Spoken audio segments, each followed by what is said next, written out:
want to start by thanking you so much, Cheyenne and Felicity, for inviting me to be a part of the panel. And I'm honored, truthfully, to be part of this esteemed group of doctors and part of the whole community here also. When I put my slides together for the talk and I saw the group of panelists, I thought a little bit that it's a combination of the national Republican debate and the Winter Olympics, right? And then I realized, wait a second, the Germans were historically very strong in the Winter Olympics. I'm like, oh, but we're getting better. The Americans are getting better. Okay, anyway, on to this. So I'm Dr. David Amron. I'm the founder of the Roxbury Institute in Beverly Hills, California. It's the product of my vision years ago of creating something a little different and more special, combining both aesthetics with treating diseases. And this is finally the product of it. We opened a few months ago. Many of you have actually come to the Roxbury Institute.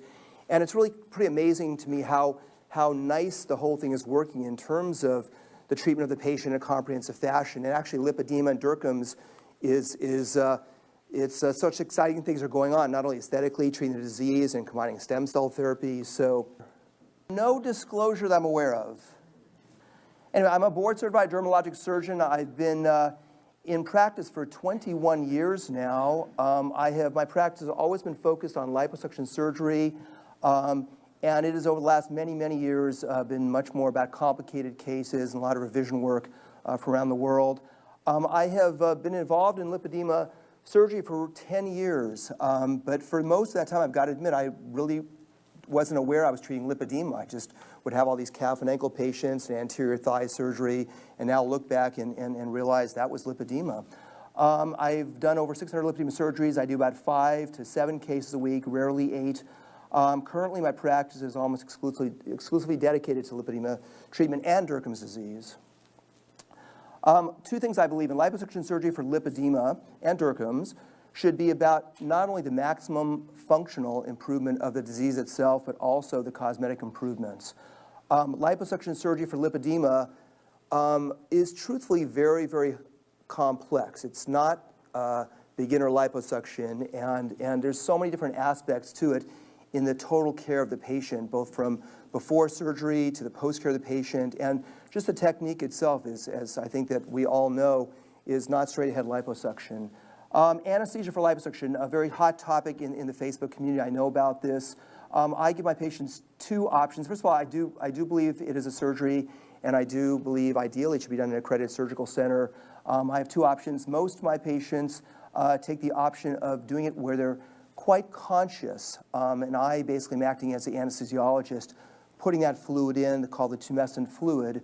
I give sublingual Valium prior to the surgery to take the edge off of things, and then I decide in the OR itself if I'm going to give a little bit of fentanyl intravenously or IV Versed, and then I've begun to use nitrous oxide too, the way the dentists used to or still do to help the patient. And about 10 to 15% of the patients I do with an anesthesiologist there under a so-called twilight. This is really an article that I have referred to many times over the years talking about safety with liposuction. And it's actually quite a ways back now. It's the year 2000. It's a large study in almost 500,000 patients, and it shows a 1 in about 5,000 mortality rate with liposuction under general anesthesia for a number of reasons. And it really is one of the main reasons I strongly prefer avoiding general anesthesia with liposuction surgery. And so there are 3 reasons why I prefer to avoid general anesthesia. Number 1 is safety, like we just saw. Number 2 is it's definitely a faster recovery for the patient, not only just the nauseating effects of general anesthesia, but the patients are walking right after surgery also. It also creates essentially a bloodless feel by putting in the tumescent fluid first. But really the main reason which I've starred over here is about results. Liposuction is a very different type of surgery. It's not a cutting and sewing surgery.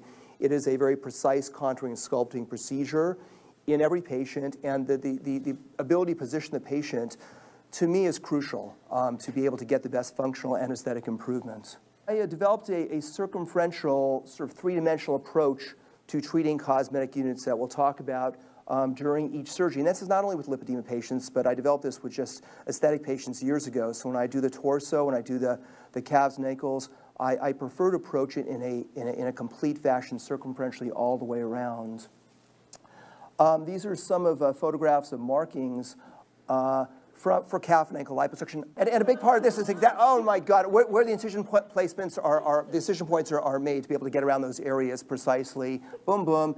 Thigh surgery all the way around, again, some more markings. I'm grouping cosmetic units.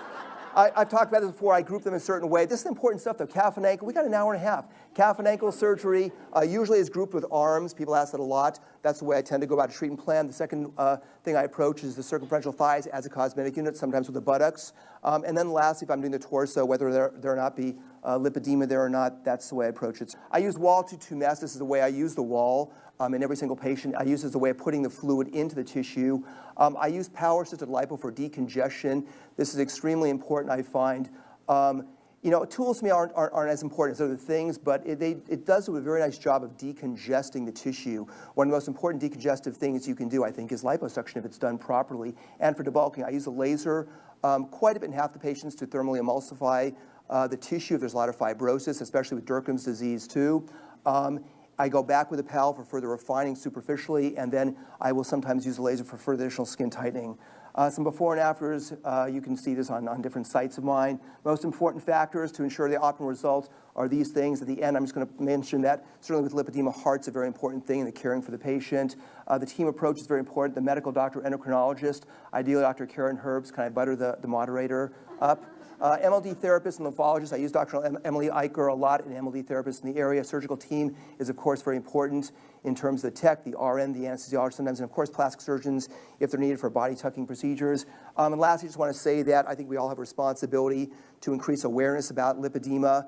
I'm not quite as smart as Karen Herbst, but this is what I use as my tool to battle the ignorance that goes on with lipedema. A lot of the media, and I'm dedicated to continuing this. Thank you.